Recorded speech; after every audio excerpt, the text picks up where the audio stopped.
Oke, bismillahirrahmanirrahim. Assalamualaikum warahmatullahi wabarakatuh. Perkenalkan kembali, saya Raisa, asisten psikolog di Mind Institute, dan saya juga bersama Ayu, kali ini asisten psikolog junior di Mind Institute. Dan di video kali ini kita format baru nih, kita akan coba diskusi buku ya, konten buku yang temanya tuh nyambung banget lah sama bulan Ramadan ini, karena bukunya tuh terkait psikologi tapi, tokohnya nih Islam gitu yang, penulis bukunya. Nah, di video kali ini kita bakal bahas buku apa sih, yuk? Buku Sustenance of the Soul karya Al-Baqi. Oke, mantap. Ya, Sustenance of the Soul kalau aslinya itu, Masalih Al-Abdan wa Al-Anfus. Iya, aslinya sih bahasa ya Arabic kali ya. Nah, cuma ini, buku yang kami baca itu sudah diterjemahkan ke dalam bahasa Inggris oleh Malik Badri, yaitu, beliau juga tokoh yang, apa ya, semacam pionir juga di Islamic Psychology yang modern dan beliau juga, mendirikan, IAIP, International Association of Islamic Psychology. Jadi insya Allah terjemahannya sangat sesuai gitu ya dan menggambarkan isi dari, penulisan Al-Baqi yang, aslinya. Sebelumnya, sebelum kita masuk ke diskusi lebih lanjut gitu, mungkin aku, izin memperkenalkan juga Al-Baqi itu siapa sih gitu kan. Jadi, Al-Baqi itu dibilangnya adalah polymath gitu. Jadi intinya dia itu apa ya, multi talent kali ya bahasanya. Jadi dia juga, psikolog dibilangnya, terus juga dokter atau physician dan beragam bidang ilmu lainnya tuh beliau, sangat menguasai itu dan salah satu karyanya adalah Sustenance of the Soul ini yang, apa ya, topik bahasannya tuh sangat psikologis dan kesehatan mental, bahkan beliau juga disebutnya, kalau misalnya, di Amerika gitu ya modernnya, pionir atau founder dari kognitif terapi itu adalah Aaron Beck, kalau misalnya di, area timur, oh ternyata ada juga nih kognitif apa ya, penulis, atau psikolog dalam tanda kutip ya, tokoh psikologi yang menulis dalam framework kognitif, psychology itu ada juga, yaitu Al-Baqi. Jadi, dan ternyata penulisan Al-Baqi sangat banyak kemiripan dengan CBT yang mana kita bakal, bahas lebih lanjut di video kali ini. Nah, terus juga, di buku Al-Baqi, yaitu di Substance of the Souls juga, karena tadi aku udah sempat singgung ya, dia juga, jangan dia deh, beliau membahas tentang kesehatan mental, yang mana di buku ini beliau, mmm, kalau nggak salah beliau tuh orang pertama yang membagi, masalah kesehatan mental atau kita sebutnya sebagai neurosis gitu ya, ke dalam 4 kategori.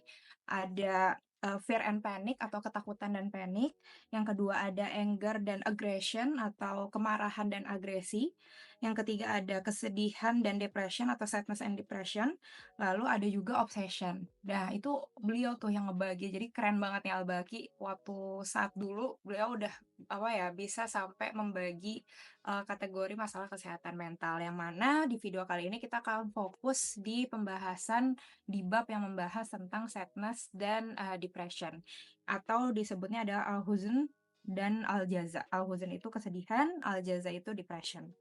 Nah, boleh dong Ayu juga bantu jelasin di bagian terkait, tadi ya pembahasan tentang sadness dan depression di buku Al-Baqi ini, diawalinya tentang bagian apa sih, yuk? Oke, mungkin awalnya kita akan ngebahas dulu tentang apa sih depresi dan kesedihan yang dijelaskan dalam Mhm, buku ini gitu ya. Sebenarnya mhm, yang seperti yang kita tahu lah ya, bahwa depresi itu bentuk kesedihan yang atau kedukaan yang sangat ekstrim gitu. Kalau dianalogi mhm, buku ini, sedih itu seperti batu bara yang masih ada percikan api, tapi apinya tuh udah padam gitu. mhm, Udah mhm, gelap gitu, cahayanya tertutupi, tapi nggak mhm, membara banget gitu. Sementara mhm, depresi itu batu baranya masih terbakar.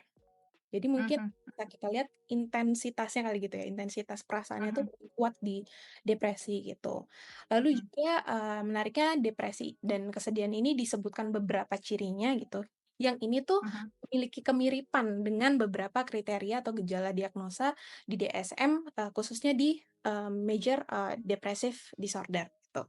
Yang mhm, pertama adalah kesedihan atau low mood. Ini kan salah satu gejala yang dominan gitu ya dari depresi. mhm, Yang mana kalau di mhm, MBD itu, juga dijelaskan udah kehilangan harapan gitu ya, hopeless gitu, merasa hampa, kosong gitu perasaannya.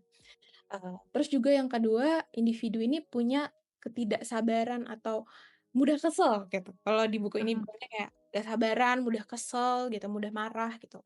Nah, menariknya mhm, juga di DSM sebenarnya ini nggak ada di, daftar gejalanya gitu ya, di poin-poinnya tuh nggak ada.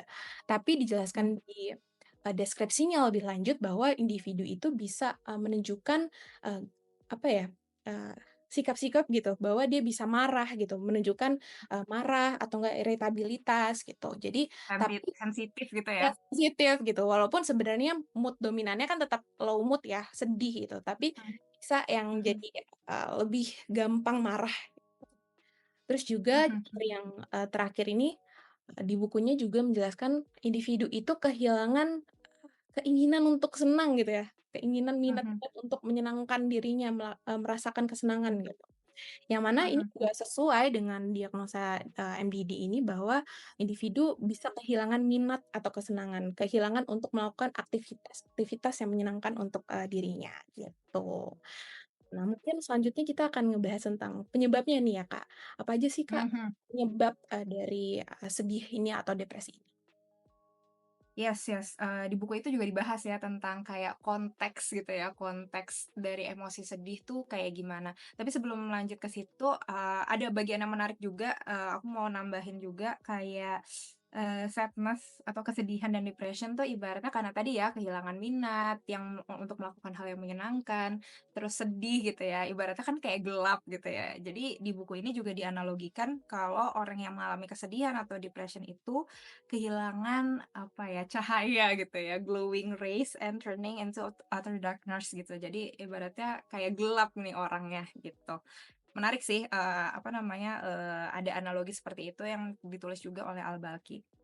Tadi Ayu udah, ajak aku nih ya untuk sharing terkait konteks atau penyebab dari depresi dan kesedihan gitu.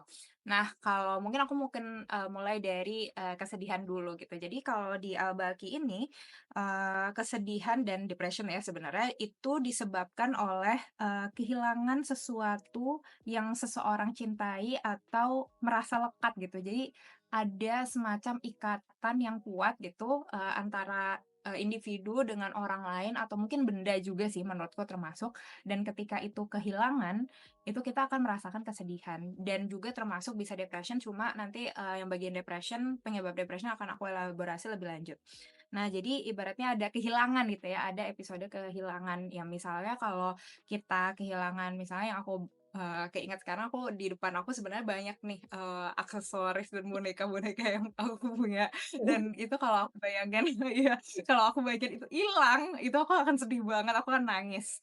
Atau dulu tuh aku pernah juga jadi piring kesayangan aku yang itu aku beli nabung, itu dipecahin sama ayahku dan itu aku nangis, ya Nangis ya? ibaratnya kayak kehilangan gitulah ya. Atau mungkin teman-teman yang lebih relate kayak misalnya kehilangan orang karena, meninggal dunia, orang terdekat karena apa namanya, meninggal dunia, atau misalnya karena putus hubungan, misalnya putus cinta, cerai, dan lain sebagainya, itu, ya juga bisa memicu kesedihan. Ya intinya ada, kata kuncinya adalah kesedihan. Nah, tapi sebenarnya kalau di literatur, ilmiah yang lain, sebenarnya tidak dibahas di Al-Balkhi, tapi, penyebab kesedihan tuh juga ada yang lain, yaitu ketika seseorang tuh nggak bisa mencapai sesuatu yang dia inginkan.